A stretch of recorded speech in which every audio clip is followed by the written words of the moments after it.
Plot Armour. If you've pretty much consumed any form of fiction, whether that be a book, TV series, movie, or in the case of this video, anime, then you've been exposed to it in some shape or form. By definition, plot armor is the phenomenon in fiction whereby the main character is allowed to survive dangerous situations because they are needed for the plot to continue. Based on this statement alone, you'd think that plot armor is essential, right? It's found in various genres of anime, ranging from horror to psychological to mystery to even romance. No, I'm joking, I can't think of any examples.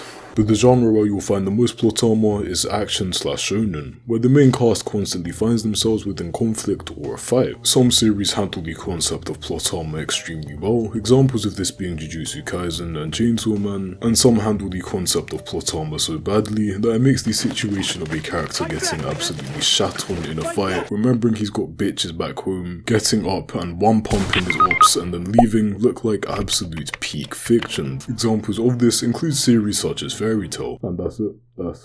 That's the video right there. Chances are when you hear the phrase plot armor, it usually has negative connotations, and you're probably asking why. The difference between plot armor being used well compared to it being used badly is like night and day, and in some cases it can completely ruin a series. And this boils down to essentially one factor: predictability. The main character of most shonen anime is extremely likely to have a fairly large amount of plot armor, as well as the characters close to the MC. When anyone from this group of characters is put into a dangerous situation, and they manage to miraculously escape from or win fights that they shouldn't be able to constantly, tension is completely removed because you know that A, the main character will come in and save them, or B, they'll attain a new power up or some form of transformation and then somehow win, or C, the antagonist becomes clinically brain dead for absolutely no reason. You'll see this trend very commonly in older popular shonen. For example, in Dragon Ball, Goku being beaten down to exhaustion and using Ultra Instinct right as he's about to get disqualified multiple times, as well as mastering the form in 45 minutes, is in my opinion a solid example of plot armor. The Dragon Balls themselves also serve as a tension removal device. An important character getting killed in the series isn't emotionally impactful, and any tension built from the potential repercussions of losing a fight is decreased dramatically or removed due to the balls fixing anything. Or in Bleach, where Ichigo's getting his buns cracked by Ulquiorra, gets a literal hole blasted through his chest, transforms and then shitstomps him. Does it make any fucking sense? No. Did he need to win that fight in order for this series to progress?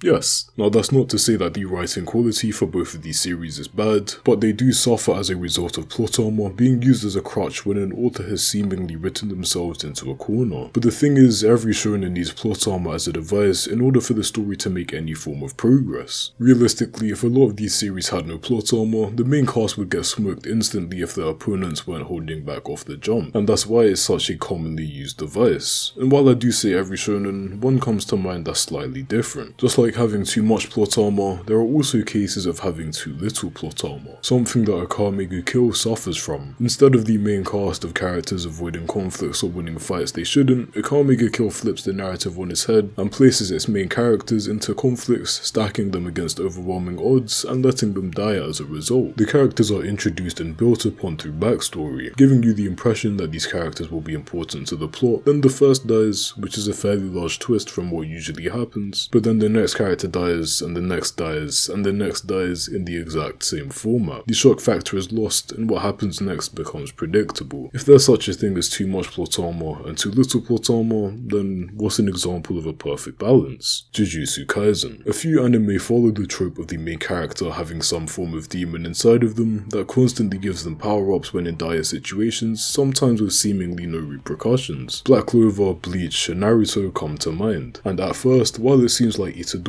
can swap between him and Sukuna at will, Jujutsu Kaisen ends up handling this trope a little differently compared to the rest. When Itadori is getting his cheeks ravaged by the special grade curse, he tries to convince Sukuna to swap with him and kill the curse, but he gives reasons as to why he won't, as well as telling Itadori that he'll kill the other two first years if he does swap, essentially forcing him to keep fighting an unwinnable battle. He tells the other two to run, but to give them a signal when they're safe, and then swaps, seemingly outsmarting Sukuna. After the whole ordeal, Sukuna ends up quote-unquote killing himself, putting Yuji in an extremely bad position and essentially forcing him to enter a contract in order to stay alive. Plot armor is used here extremely well in tandem with good story writing. The swap wasn't done in an entirely predictable way, keeping the tension relatively high while also giving the main character a means of survival and there being lasting consequences as a result of them swapping. Later on, when Mahito turns Junpei into whatever the fuck this is, Itadori begs Sukuna to change him back, telling him he'll do anything he wants, and you'd assume he'd say yes due to Junpei being a seemingly important character at the time, but he says no, leaving Junpei for dead, which is something a large amount of people, myself included, were surprised by. By using a plot armor-esque,